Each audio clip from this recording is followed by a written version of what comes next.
शैतानिर्रजीम बिस्मिल्लाहिर्रहमानिर्रहीम। अस्सलाम वालेकुम डियर स्टूडेंट्स, मुझे उम्मीद है कि आप सब खैरियत से होंगे। आज हम 8th क्लास इंग्लिश ग्रामर को कवर करेंगे। इंग्लिश ग्रामर में जो आपका मिड टर्म का दिए गए सिलेबस में जो आपके एसेज हैं उनको देखते हैं। हमारे पास यहाँ पर 3 एसेज हैं।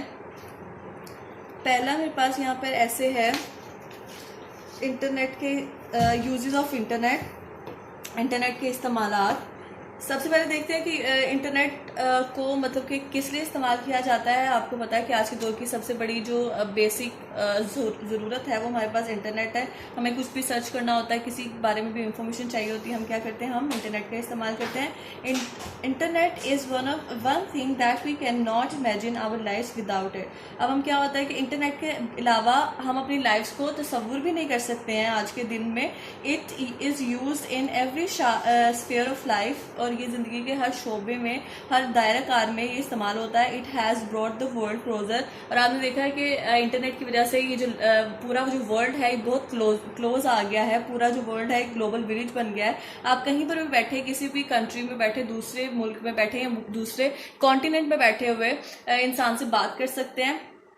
Today, communicating with friends and relatives living in foreign lands is no longer costly affairs. अब पूरी दुनिया में आपके रिलेटिव्स हैं, फ्रेंड्स हैं, उनसे बात करना, उनके साथ अपने ख्यालात का इजहार करना, चाहे वो फॉरेन कंट्रीज़ में हो, फॉरेन लैंड्स में हो, यानी कि वो बाहर के मुल्कों में हो, किसी भी मुल्क में वो हो, आप क्या कर सकते हो, आप उनसे बात कर सकते हो। और ये बिल्कुल भी कोई बहुत ज़्यादा कॉस्टली नहीं होगा, यानी कि इसमें कोई भी ज़्यादा जो रकम है सर्फ नहीं होती है। You can connect with them eight just a click. सिर्फ एक बटन दबाने से क्या होता है कि आप उनसे बात कर सकते हो, उनसे रब्ता कर सकते हो। Internet offers various means of communication included email, social media, web calls and messengers. और इस आपको बताया जा रहा है कि जो इसके वेज हैं, यानी कि किस वेज से आप ये जो इंटरनेट के जो वेज हैं, सोशल मीडिया जो है उसकी वजह से आप क्या कर सकते हो, आप उनके बारे में बताया जा रहा है कि इन चीज़ों से ईमेल कर सकते हो, वेब कॉल्स कर सकते हो, मैसेंजर यूज़ कर सकते हो,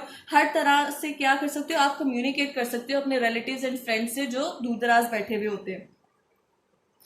it is also a great source of entertainment as well. और ये क्या है, और सिर्फ ये मतलब कि एक दूसरे से मिलने जुलने का या रब्ता करने का तरीका ही नहीं है, बल्कि इससे क्या हो सकता है, हम एंटरटेन भी हो सकते हैं, यानी कि तफरीह भी हासिल कर सकते हैं। It helps to search on different topics related to our syllabus contents. और इससे क्या कर सकते हैं हम, जैसे गूगल को यूज़ करके अगर कोई आपको प्रोनाउंसिएशन में प्रॉब्लम है, वोकैबुलरी में प्रॉब्लम है, या किसी भी चीज़ को आप सर्च आउट करना चाहते हो, तो आप क्या कर सकते हो, इसको इस्तेमाल कर सकते हो और अपने सिलेबस की जो प्रॉब्लम्स हैं उसको कवर कर सकते हो।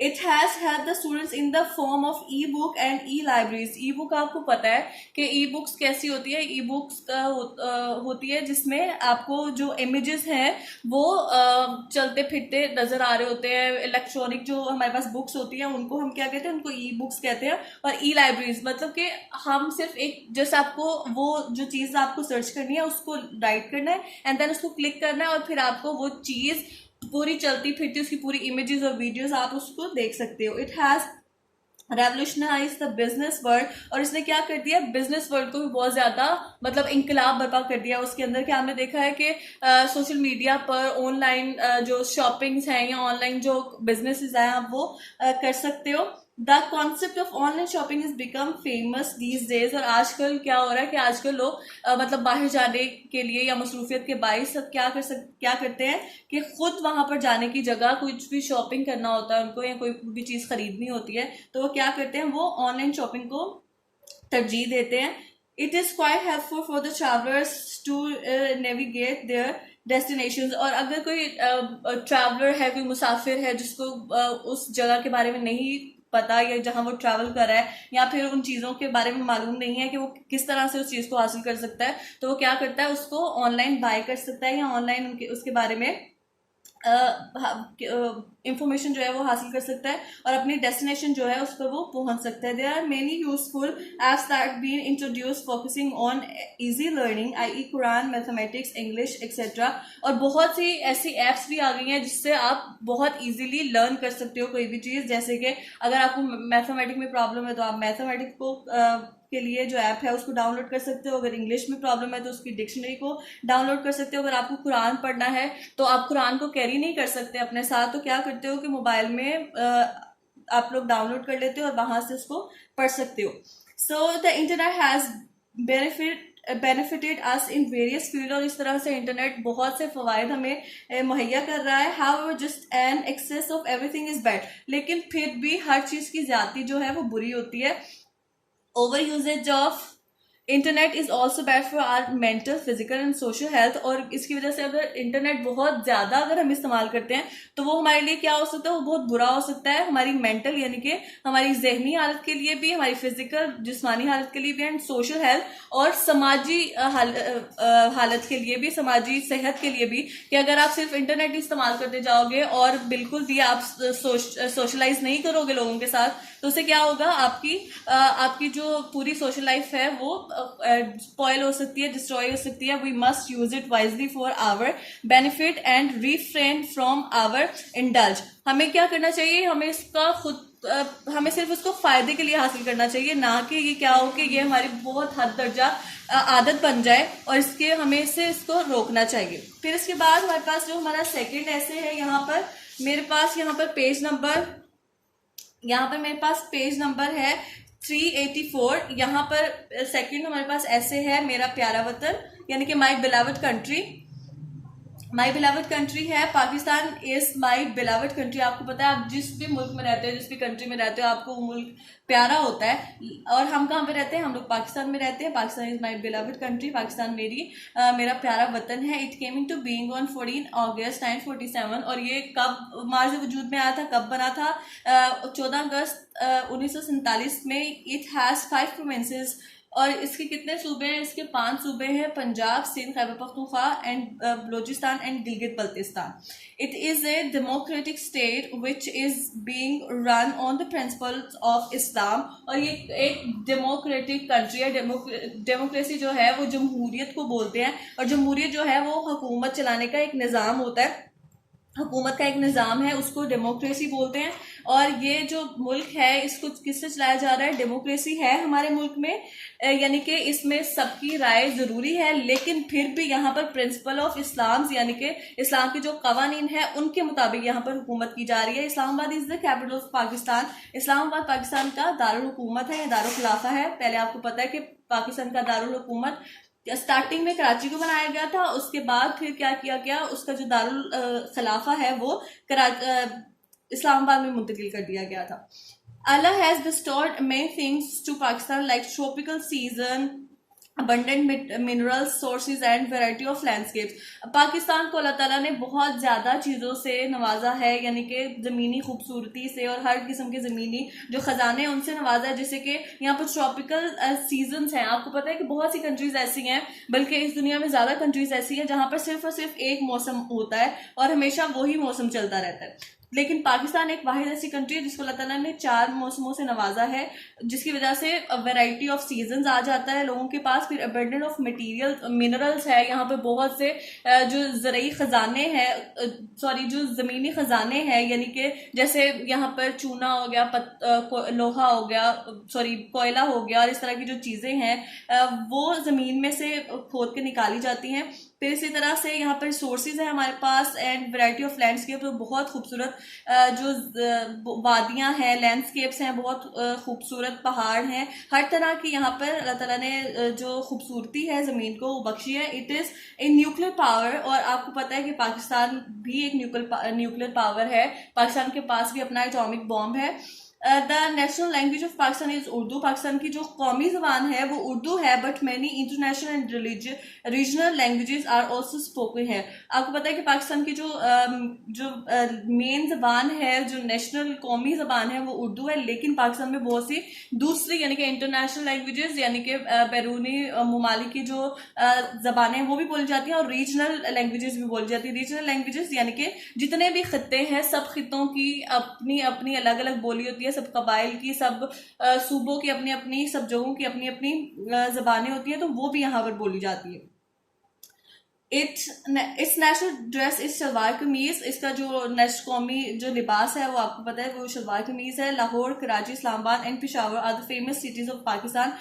लाहौर, कराची, इस्लामाबाद और पेशावर जो है ये पाकिस्तान की जो बड़ी सिटीज में शामिल होता है, और ये बहुत ज्यादा फेमस भी हैं पाकिस्तान में.